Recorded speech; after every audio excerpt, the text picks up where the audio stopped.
नमस्कार दोस्तों। कक्षा 12 के जीव विज्ञान के अध्याय 2 हम लोग आज करेंगे। उसका ऑब्जेक्टिव हम लोग विस्तार से आज अध्ययन करेंगे। और अगर वीडियो अच्छा लगे तो लाइक कमेंट और सब्सक्राइब करना नहीं भूलिएगा। तो चलिए बिना देर किए स्टार्ट करते हैं। सेकंड चैप्टर नाम है पुष्पी पादपों में लैंगिक जनन। 30 नंबर तक हम लोग कर चुके थे पहला चैप्टर में, तो आज दूसरा चैप्टर में 31 से करेंगे। तो स्टार्ट करते हैं। तो कह रहा है पुष्प के नर जनन अंग किसमें होते हैं। तो नर जनन अंग होते हैं, इसे मान लीजिए कि ये पुष्प है, पुष्प का नर जनन अंग है जिसको पुंकेसर भी कहते हैं। तो ये जो है इसको बोलते हैं परागकोश। परागकोश ये संरचना हो गया। परागकोश ये है तंतु जिसको फिलामेंट भी बोलते हैं इंग्लिश में। तो ये दो गो ये भाग होता है नर जनन अंग का जिसको पुंकेसर भी कहते हैं। तो और पुंकेसर के साथ साथ इसको पुमंग भी कहा जाता है। तो इसका आंसर हो जाएगा ऑप्शन ए पुमंग। नेक्स्ट, मादा जनन अंग इनमें से कौन है। तो मादा जनन अंग है इसमें से जायांग। जिससे मान लीजिए कि अगर इसको हम लोग चित्र के द्वारा समझते हैं, ये जो ऊपर वाला भाग है जहाँ पे परागकण पहुँचते हैं इसको बोलते हैं वर्तिकाग्र। वर्तिकाग्र इसको बोलते हैं वर्तिका। इसको बोलते हैं अंडाशय। अंडाशय ये जो तीनों है वर्तिकाग्र, वर्तिका, अंडाशय, तीनों मादा जनन अंग हैं और सम्मिलित रूप से पूरा संरचना कहलाता है जायांग। इसका सही आंसर हो जाएगा ऑप्शन नंबर ए जायांग। नेक्स्ट, पुंकेसर कितने भागों में बटा होता है। अभी हम लोग नर जनन अंग देखे, उसमें जो नर जनन अंग था उसको पुमंग भी कहते हैं और पुंकेसर भी कहते हैं, मतलब ये दो भागों में बटा था। नेक्स्ट, परागकोश एक 4 दिशीय संरचना होती है जिसमें 4 कोनों पर क्या समाहित होती है। तब इसमें इसको ऐसे समझिए चित्र के द्वारा।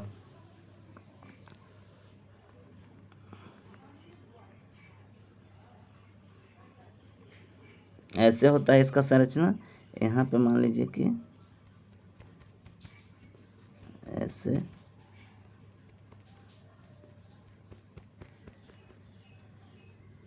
ये संरचना होता है इसका, और ये 4 भागों में बटा होता है। ये जो है यही कहलाता है लघु बीजाणु धानी, इसको बोलते हैं। तो इसको सही आंसर हो जाएगा लघु बीजाणु धानी। नेक्स्ट,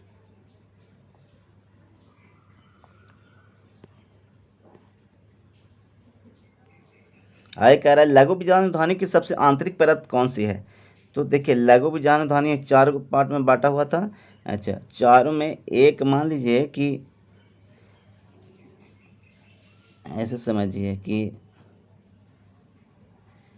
अगर उसका लेयर के बात की जाए तो ये 4 लेयर, एक 5 लेयर, ये बटा होता है लेयर में। पहला लेयर है उसको बोलते हैं वाह त्वचा। लघु बीजाणु ध्वनि को 4 लेयर में हम लोग बांटे, और उसका बाहर वाला क्या बोलते हैं वाह त्वचा। सेकेंड वाला क्या बोलते हैं अंतःस्थिसियम। अंतःस्थिसियम आप लोग नोट कर लीजिएगा। उसके बाद तीसरा में उसको बोलते हैं मध्य परत, बीच में है जो तीसरा में मध्य परत। उसके बाद जो होता है उसको बोलते हैं लघु बीजाणु ध्वनि मात्र कोशिका। इसको बोलते हैं लघु बीजाणु ध्वनि मात्र कोशिका। ये जो है इसको बोलते हैं टैपिटम। सबसे आंतरिक संरचना होता है जो परत, इसको बोलते हैं टैपिटम। फिर से वह संरचना सबसे बाहर वाला वाह त्वचा, सेकेंड नंबर वाला क्यों कहते हैं अंतःस्थिसियम, फिर उसके बाद होता है उसको बोलते हैं मध्य परत, उसके बाद वाला को बोलते हैं लघु बीजाणु मात्र कोशिका, और यहाँ पे हो गया टेपिटम, मतलब अंदर वाला सबसे। तो क्या कह रहा है लघु बीजाणु ध्वनि की सबसे आंतरिक परत कौन सी है।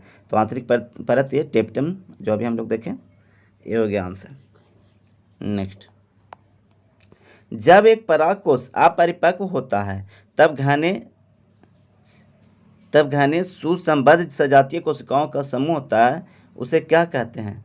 तो उसे कहते हैं बीजाणुजन उत्तक। बीजाणुजन उत्तक। परागकण किसका प्रतिनिधित्व करता है।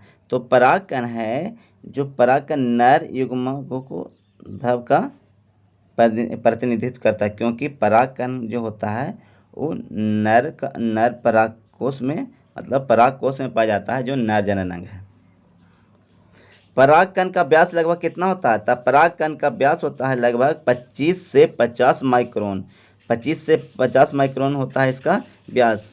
जैसे इस और ऐसे समझिए, अगर 25 माइक्रोन रहेगा, 25 माइक्रोन का साइज का अगर रहे परागकण, तो यह एलर्जी भी उत्पन्न कर सकता है। जो देखते होंगे कभी कोई किसी को कोई भी वृक्ष से या कोई भी पेड़ से एलर्जी रहता है कि ये पेड़ देखने से शरीर में कोई परिवर्तन आ गया या एलर्जी हो गया, तबीयत खराब हो गया, मतलब कोई भी पौधा को देखने से, तो वो पौधा का देखने से नहीं होता है, उसका जो परागकण होता है, तब परागकण होता है जब 25 माइक्रोन, तब परागकण होता है वो वृक्ष का, वो परागकण का आकार होता है 25 माइक्रोन जो होता है। और 25 माइक्रोन चाहे इससे छोटा रहेगा तो एलर्जी उत्पन्न करेगा वो, इसलिए किसी को यह एलर्जी होता है पौधों से। जैसे जैसे बहुत सारा परागकण होता है, उसमें पंख भी होते हैं। जैसे चीड़, देवदार इस सब के जो वृक्ष होते हैं, इसके परागकण होते हैं, वो उसमें पंख भी होता है। तो चलिए हम लोग आगे चलते हैं। कह रहा है कि परागकण के वाहचोल के सुस्पष्ट द्वारा क्या रंध्र होते हैं, उन्हें क्या कहते हैं? तब परागकण के वाहचोल में सुस्पष्ट द्वारा क्या रंध्र होते हैं, उसे जनन छिद्र कहते हैं। परागकण की आंतरिक भित्ति अंतःचोल किसकी बनी होती है? तो ये तो सेलुलोज और पेक्टिन दोनों का बना होता है, याद कर लीजिएगा। आगे नेक्स्ट, जब परागकण परिपक्व होता है तब उसमें कौन सी कोशिकाएं समाहित होती है? तो जब परागकण परिपक्व हो जाएगा तो कायिक कोशिका भी इसमें और जनन कोशिका दोनों आ जाएंगे। जब परिपक्व हो जाएगा तो दोनों पूर्ण रूप से तैयार हो जाती हैं। नेक्स्ट, परागकण का वाहचोल किसका बना होता है? तो परागकण का वाहचोल बना होता है स्पोरोपोलेनिन का। परागकण का जो वाहचोल होता है, परागकण जो हो गया इसका वाहचोल बाहर होता है, परागकण का ये वाला ये होता है स्पोरोलेनिन का बना होता है। परागकण किस में भरपूर होते हैं? तो परागकण होते हैं, परागकण में क्या होता है, तो पोषण बहुत भरपूर होता है, भरपूर मात्रा में पोषण होता है पराग में, मतलब परागकण में सभी प्रकार के पोषण लगभग पाए जाते हैं। और इतना मतलब कि ये पौष्टिक होता है, इतना ये इंस्टेंट एनर्जी भी देता है। ये जो परागकण, अगर परागकण का डायरेक्ट बहुत सारा पौधे का जो परागकण होते हैं, जो शरीर में अगर डाल दिया जाए डायरेक्ट, तो इंस्टेंट एनर्जी देगा, तुरंत एनर्जी देगा। जैसे खिलाड़ी वगैरह जो लेते हैं, ड्रिंक्स वगैरह पीते हैं, उसमें परागकण होते हैं जो इंस्टेंट एनर्जी देने का काम करते हैं। नेक्स्ट कह रहा है, बहुत से प्रजाति के परागकणों को द्रव नाइट्रोजन में कितने तापमान पर कई वर्षों तक भंडारित करके रख सकते हैं? तो द्रव नाइट्रोजन, तो इसका टेम्परेचर होता है -196 डिग्री C, और इससे कम भी हो सकता है टेम्परेचर, -96 डिग्री C से भी कम हो सकता है, मतलब बहुत ज़्यादा कम हो सकता है इसका द्रव नाइट्रोजन कैसे प्राप्त किया जाता है? जान ही रहे हैं आपके वायुमंडल में जो जल की मात्रा है, उसको प्रभाजी आश्रम के द्वारा उसको क्या द्रव के रूप में बदला जाता है। और कोई भी चीज़ को भंडारित करना रहे, मतलब तुरंत अगर ठंडा करना रहे, तो द्रव नाइट्रोजन का यूज होता है। अब परागकण के लिए भी -196 डिग्री C याद रखिएगा। पराग उत्पाद गोलियां एवं सिरप क्या करते हैं? देखिए आ गया जो हम लोग अभी थोड़ा देर पहले कह रहे थे कि पराग उत्पाद गोलियां एवं सिरप क्या करते हैं, तो खिलाड़ियों एवं धावक अश्वों की कार्य क्षमता में वृद्धि करते हैं, एकदम तुरंत एनर्जी देगा ये। स्त्री केसर का भाग निम्न में से कौन सा है? तो स्त्री केसर का भाग है, अभी देखे थे हम लोग, वर्तिकाग्र, वर्तिका एवं अंडाशय, मतलब तीनों। स्त्री केसर, जिसको एक और क्या नाम था इसका, एक और नाम था जयांग या स्त्री केसर, इसका 3 भाग हो गया।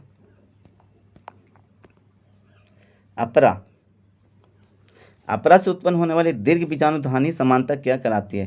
तो अपरा से उत्पन्न होने वाली दीर्घ बीजाणुधानी कहलाती है बीजांड।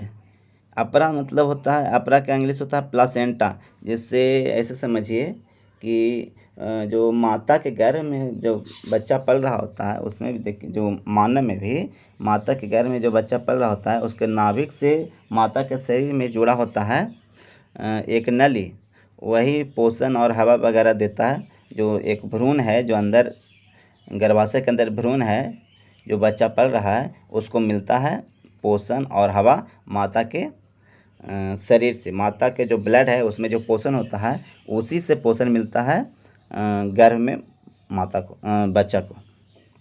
और वही जो नली है उसको बोलते हैं अपरा, इंग्लिश में प्लासेंटा। और अपरा इसमें भी पाया जाता है, पेड़ पौधा में पाया जाता है। और लगभग लगभग यही क्रियाएं इसमें भी होती हैं, लेकिन पूर्ण रूप से मानव वाला थोड़ा अलग होता है अपरा, और पादप वाला अलग होता है। नेक्स्ट, निम्न में से परागन का प्रकार कौन सा है? तब परागन का प्रकार तो स्वयुग्मन भी है, सजातीय पुष्प भी है, और परनिषेचन भी है। देखिए, जैसे स्वयुग्मन माने ऑटोगमी में क्या होता है कि एक ही वृक्ष का, जैसे एक ही वृक्ष है, इसका एक ही पुष्प में नर वाला भाग भी है और मादा वाला भाग भी है, और इसी पुष्प के जो परागकण है, जो इसके वर्तिकाग्र तक पहुंच गया और इसमें परागन की क्रिया हो गया। माने एक ही पुष्प में। सजातीय परागन में क्या हुआ, एक ही पौधा है लेकिन पुष्प अलग अलग है। माने एगो पौधा हो गया, अब पुष्प एगो ही पुष्प है, एगो ही पुष्प है, इसका परागकण इस पे गया, इसका परागकण इस पे गया, और निषेचन की परागन की क्रिया हो गया। परागकण इसका यहाँ गया, परागन क्रिया हो गया, मतलब पुष्प अलग अलग है। एक ही वृक्ष है लेकिन पुष्प अलग अलग है। परनिषेचन क्या हो गया, वृक्ष भी अलग अलग यहाँ पे होगा, इसका फूल, इसका फूल।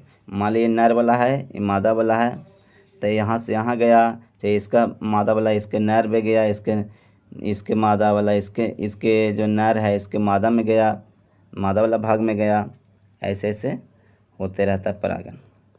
माने परागकण होता है, जो परागकण मतलब होता है नर वाला भाग में, तो नर वाला भाग में कोई ई पौधा पर गया, एक और पौधा वो पौधा पर गया, ऐसे करके परागन की क्रिया होती है। क्या चीज़ के द्वारा हो सकता है? वायु के द्वारा भी हो सकता है, कीड़ा मकोड़ा के द्वारा भी हो सकता है परागन की क्रिया। हवा के द्वारा तो होता ही है, पानी के द्वारा भी हो सकता है, तितली के द्वारा भी हो सकता है, मनुष्यों के द्वारा, जानवरों के द्वारा भी हो सकता है। परागन क्रिया में सब भाग लेते हैं। हेलो, डिटेल में अगर इसको पढ़ना है तो आगे हम लोग क्लास जब स्टार्ट करेंगे तो बड़ा स्क्रीन पर हम लोग डिटेल में इसको पढ़ेंगे, तब समझ में आएगा उसको अच्छा से। 49 नंबर क्वेश्चन, वायु परागित पुष्पों में प्रायः प्रत्येक अंडाशय में एक अकेला बीजांड तथा एक पुष्प क्रम में असंख्य पुष्प गुच्छ होते हैं। उसका जाना पहचाना उदाहरण क्या है? तो इसका जाना पहचाना उदाहरण हो गया भुट्टा, मतलब मक्का। निम्न में से जलीय घास कौन सा है? जलीय घास है जोस्टेरा, जोस्टेरा एक जलीय घास है। निम्न में से समानता परागणीय अभिक्रमक कौन सा है? तो परागणीय अभिक्रमक होता है, मतलब कि मधुमक्खी भी कर सकता है परागन क्रिया, तितली भी कर सकता है, चमगादड़ से भी हो सकता है, मतलब सभी। नेक्स्ट, स्वपरागन को निम्न में से कौन सा पादप रोकता है? तो स्वपरागन को तो कोई रोक ही नहीं सकता, ये सब एरेंड मक्का ये सब थोड़ी ना स्वपरागन को क्यों रोकेगा? तो इसमें से हो जाएगा ऑप्शन नंबर सी, दोनों नहीं रोक। कौन रोकता है? यानी नहीं, कोई नहीं रोकेगा। मैंने इनमें से डी हो जाएगा आंसर, कोई नहीं रोकेगा। वर्तिकाग्र पर पराग अवस्थित होने से लेकर बीजांड में पराग नलिका के प्रविष्ट होने तक की सभी घटनाओं को किस नाम से जाना जाता है? तो जाना जाता है पराग स्थिकेसर संकर्षण के नाम से जाना जाता है।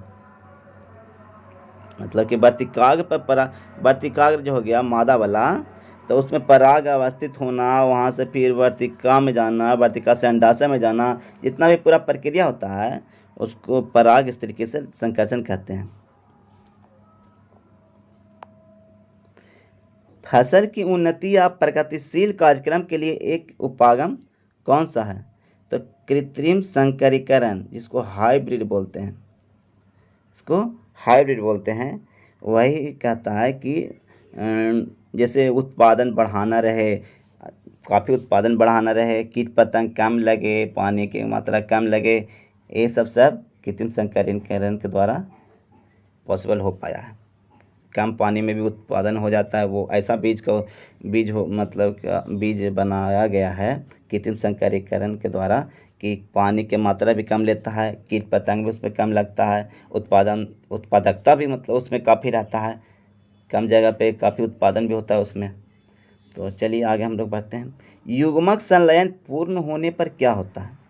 तो युग्मक संलयन पूर्ण हो गया तो यानी कि जैसे मान लीजिए ऐसे समझिए कि ये हो गया नर युग्मक, ये हो गया मादा युग्मक, ये दोनों मिला तो यही बनाए युग्मनज। दोनों मिला ये युग्मक और ये युग्मक, दोनों युग्मक मिलके युग्मनज बनाया, यही आगे फिर भ्रूण बनता है, परिपक्व हो गया। यानी कि क्या कह रहा है, युग्मक संलयन पूर्ण होने पर क्या होता है? तो युग्मनज की रचना होती है, मतलब जाइगोट की रचना होती है। नेक्स्ट, एक भ्रूण पुट्टी में दो प्रकार के संलयन, युग्मक संलयन तथा त्रिसंलयन, मतलब दो बार संलयन यहाँ पे हो रहा है, युग्मक संलयन भी और त्रिसंलयन भी होता है। इस परिघटना को क्या कहते हैं? तो यहाँ हो जाएगा दोहरा निषेचन, इसमें दो बार निषेचन क्रिया हो रहा है। निम्न में से आभासी फल कौन सा है? तो ये स्ट्रॉबेरी भी है, अखरोट भी है, सेब भी है, इसमें से सभी है जो आभासी फल नहीं कहलाएगा। इसके अलावा भी बहुत सारा होता है, नाशपाती हो गया, अनानास हो गया, सहतूत हो गया। देखिए स्ट्रॉबेरी, अखरोट, सेब, ये तीन को हो गया। इसके अलावा भी आप लोग याद कर लीजिए, नाशपाती, सहतूत, अनानास, ये सब भी होता है, सब आभासी फल नहीं कहलाता है। अब आती है बात कि आभासी फल सर इसको क्यों कहते हैं? तो इसलिए कहते हैं कि जैसे सबसे पहले देखिए सत्य फल या असत्य फल। तो सत्य फल किसको बोलेंगे पहले ही जानिए, सत्य फल, ट्रू फ्रूट्स जिसको बोलते हैं। तो ये हो गया। निषेचन की क्रिया जब होता है पौधों में, निषेचन के बाद जो अंडाशय से जो फल बनेगा, अंडाशय से जो फल का निर्माण होगा उसको सत्य फल बोलेंगे। अब अंडाशय के अलावा कोई और भाग से अगर फल का निर्माण हो तो उसको असत्य फल बोलेंगे। जैसे सेब ले लीजिए, सेब का असत्य फल क्यों कहते हैं? क्योंकि सेब जो बनता है वो पुष्पासन से विकसित होता है। तो पुष्पासन से यानी कि अंडाशय से विकसित नहीं होके पुष्पासन से विकसित हुआ, इसीलिए सेब को असत्य फल बोले। मतलब अगर अंडाशय से विकसित होगा तो उसको सत्य फल, अंडाशय के अलावा कोई भी अंग से विकसित हो तो असत्य फल। सेब किस में बोले? सेब बोले ये पुष्पासन से विकसित होता है सेब। नेक्स्ट, बिना निषेचन के ही बीज पैदा करने की प्रक्रिया को क्या कहते हैं? निषेचन भी नहीं हुआ और बीज भी पैदा करना है तो ये तो असंग जनन, हाँ ये कहलाएगा। लैंगिक प्रजनन का अनुहारक, ये भी कहलाएगा। और अलैंगिक प्रजनन तो कहलाएगा ही, मतलब तीनों। चलिए ठीक है दोस्तों, आगे हम लोग करेंगे अगला में भाग चैप्टर 3 में मानव जनन। तो चलिए यहाँ तक के, नमस्कार।